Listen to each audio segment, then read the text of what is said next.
Hi, I'm Jim Meyer. I'm a retired ELCA Lutheran pastor in the Evangelical Lutheran Church in America. In my collection in Times Long Ago, I'd like to share with you a story entitled My New Friend by James P. Meyer. And this is Viola's story. As a young girl, about 10 or 11 years old, I attended summer school with my sister, brother, and cousins. I became acquainted with a girl about my age, and we became fast friends. One day, my girlfriend invited me to come with her to visit her sister's family for the weekend. Her sister's house was 3 miles away. I asked my mother, and she said it would be all right. Their home connected to the general store. Her husband was the proprietor of the store, and they sold all kinds of things and also sold train tickets. My friend's sister was the depot agent. Her husband gave us access to everything in the store, and we were able to enjoy cookies, candy, summer sausage, and whatever we wanted to eat. We were kids in a candy store. Well, Saturday morning, he asked if we would like to watch the store while his family went to visit relatives. It sounded great to us. So my friend and I quickly said yes and ran to the store entrance. Hearing the family's car's engine trail off, we flew from one goodie to the next. We sampled Ray bars, nugget bars, and all kinds of fruit. Then we tried the sweets. We tried summer sausage, other cold meats, and crackers.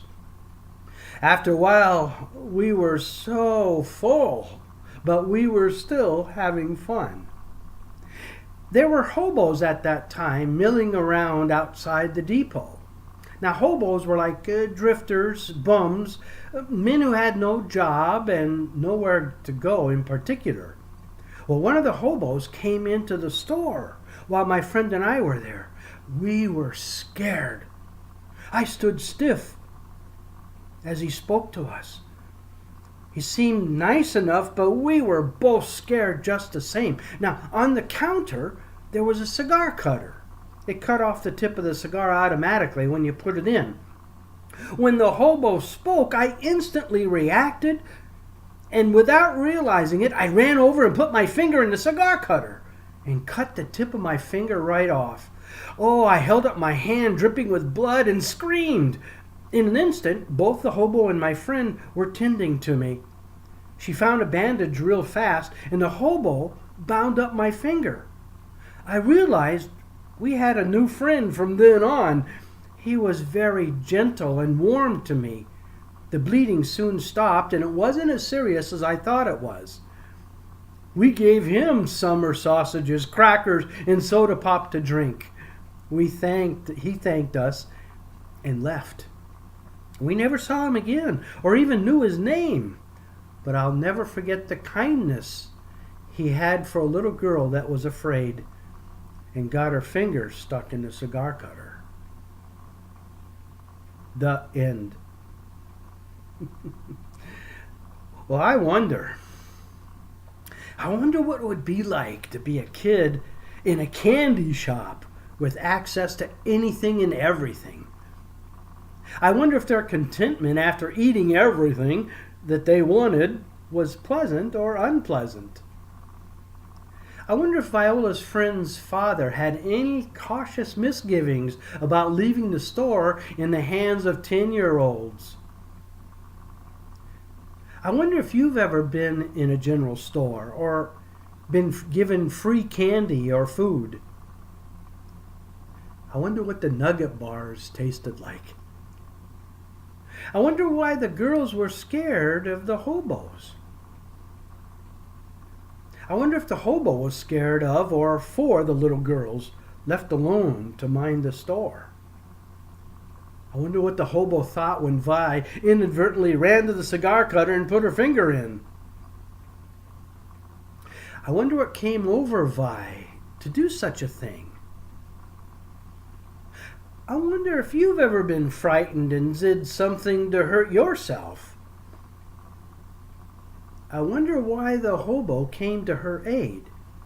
Did he act like what hobos are supposed to be like to little girls? I wonder at the compassion he had as he wrapped bandages on Vi's finger to stop the bleeding. I wonder if he regretted even coming into the store.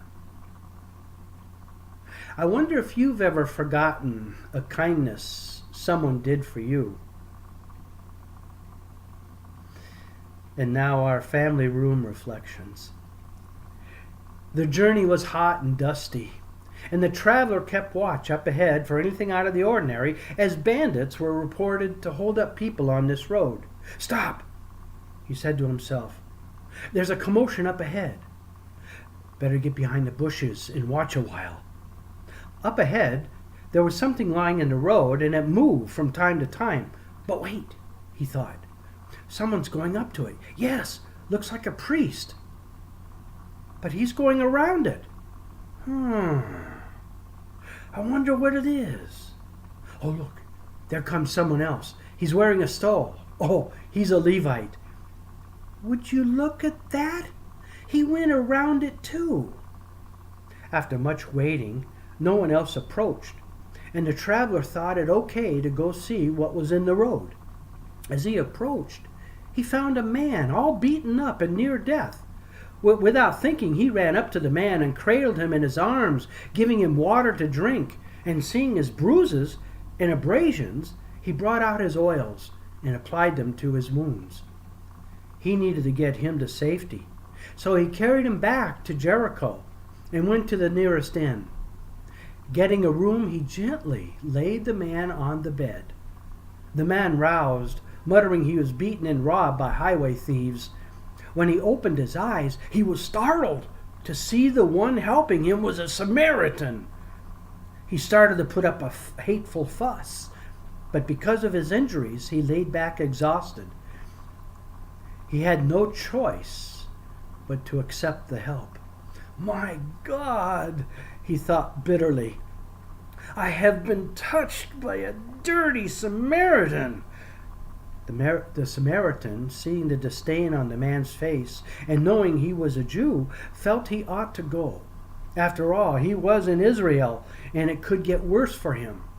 So he went downstairs and ordered food to be brought up to the man and paid the innkeeper money for the room and to change the man's bandages, and even left extra money in case the man had more needs, saying when he got back he would pay more if needed. The traveler left to go on his way. Paraphrased and based on Luke chapter 10, verses 30 through 35. Recollections.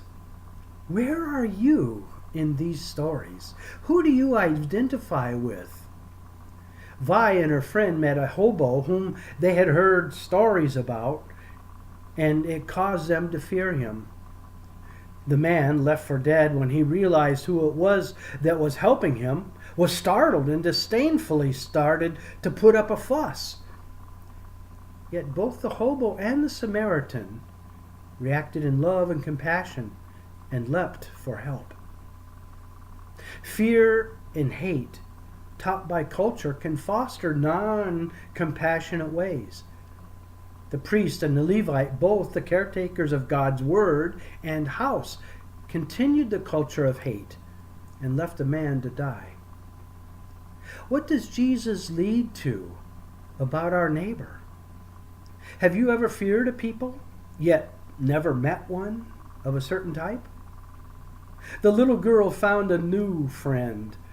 I wonder if the beaten man found a new friend. How does God fit into this picture? What is your story?